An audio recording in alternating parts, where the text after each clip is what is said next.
पुढील आठवड्यामध्ये 3 वेगवेगळे IPO प्राइम मार्केटमध्ये लॉन्च करण्याची घोषणा करण्यात आली आहे आणि आपलं सर्वांचं ज्या मेन IPOवरती लक्ष आहे तो म्हणजे NTPC ग्रीन एनर्जी लिमिटेड। चला तर मग पाहूया आपण NTPC ग्रीन एनर्जी लिमिटेड या IPOचे काही डिटेल्स। हा IPO मंगळवारी 19 नोव्हेंबर 2024 रोजी मार्केटमध्ये ओपन होत आहे आणि ह्याची क्लोज होण्याची जी डेट आहे ती शुक्रवार म्हणजे 22 नोव्हेंबरला हा IPO क्लोज होत आहे। बेसिक अलॉटमेंट या ज्या IPOची आहे ती 25 नोव्हेंबर म्हणजे त्याच्या पुढच्या आठवड्यामध्ये 25 नोव्हेंबरला याची अलॉटमेंट जाहीर होऊन जाईल। अलॉटमेंट म्हणजे तुम्हाला हा IPO लागला आहे की नाही याच्या संदर्भात आपल्याला महत्त्वाची इन्फॉर्मेशन जी कळेल ती 25 नोव्हेंबर 2024ला कळेल। आणि जर का हा तुम्हाला IPO जर नाही लागला तर त्याची 26 म्हणजे 26 नोव्हेंबरला तुम्हाला याचे रिफंड येऊन जातील जे तुम्ही गुंतवणूक केली आहे ते।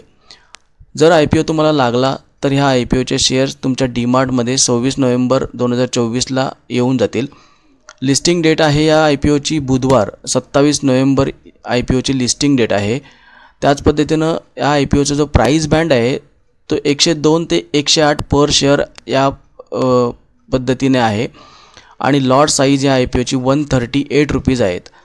तर आपल्याला NTPC IPOमध्ये जर गुंतवणूक करायची असेल तर आपल्याला मंगळवारी 19 नोव्हेंबरपासून हा IPO ओपन होत आहे आणि 22 नोव्हेंबर 2024 म्हणजे फ्रायडे या दिवसामध्ये आपण या IPOमध्ये गुंतवणूक करू शकतो। आपल्याला जर का या IPOमध्ये गुंतवणूक करायची असेल तर आपण शेअर होल्डिंग कॅटेगरीमधूनही आपण या IPO साठी अप्लाय करू शकतो।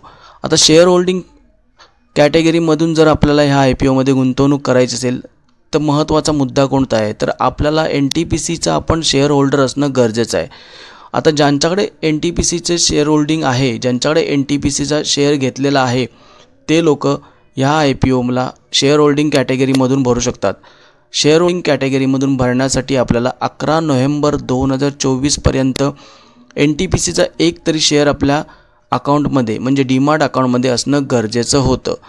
आतापर्यंत 3 IPO पुढील आठवड्यात प्राइम मार्केटमध्ये लॉन्च करण्याची जी घोषणा केली आहे त्याच्यामध्ये NTPC हा एक महत्त्वाचा IPO जो आहे ज्याच्याकडे खूप साऱ्या लोकांचं लक्ष लागलेलं आहे।